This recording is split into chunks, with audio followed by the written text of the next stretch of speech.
اعوذ باللہ من الشیطان الرجیم بسم اللہ الرحمن الرحیم ولأجر الآخرة خیر للذین آمنوا وکانوا یتقون، اور آخرت کا اجر ان لوگوں کے لیے زیادہ بہتر ہے جو ایمان لائے اور خدا ترسی کے ساتھ کام کرتے رہے۔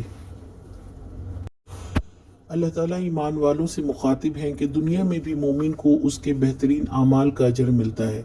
اس سارے موقع پہ یوسف علیہ السلام نے بہترین اخلاق کا مظاہرہ کیا، جبکہ وہ سمجھدار تھے جب ان کے بھائیوں نے ان کو کنویں میں پھینکا تھا، مگر کوئی شکوہ نہیں کیا۔ جیل میں بھی انہوں نے اپنے آبا کا ذکر کیا، یعنی جو کچھ ہو رہا تھا وہ کوئی عام بات نہ تھی، مگر وہ صبر اور وقار سے تھے۔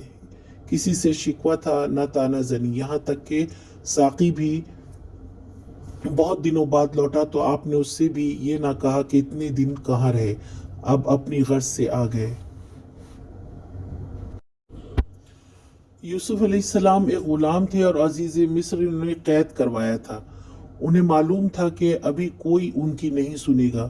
وہ خاموشی سے قیدیوں کے درمیان دین کا کام کر رہے تھے، اپنے اخلاق سے ان کے دلوں میں عزت حاصل کی۔ پھر وہ وقت بھی آ گیا جب ان کو اللہ تعالیٰ نے بادشاہ کے قریب کیا، علم اور نبوت عطا کی، اور ان تمام لوگوں کے جرائم کو لوگوں کے سامنے بے نقاب کیا۔ اللہ تعالیٰ کے پاس ہر کام کا وقت مقرر ہے، وہ اپنے نبیوں کو صبر و استقامت عطا کرتا ہے۔ اس طرح عام لوگوں میں سے بھی جو آزمائش پر صبر کرے اسے اس کا رب سرخرو کرتا ہے، عزت و مقام دیتا ہے، دنیا میں بھی اور آخرت میں بھی۔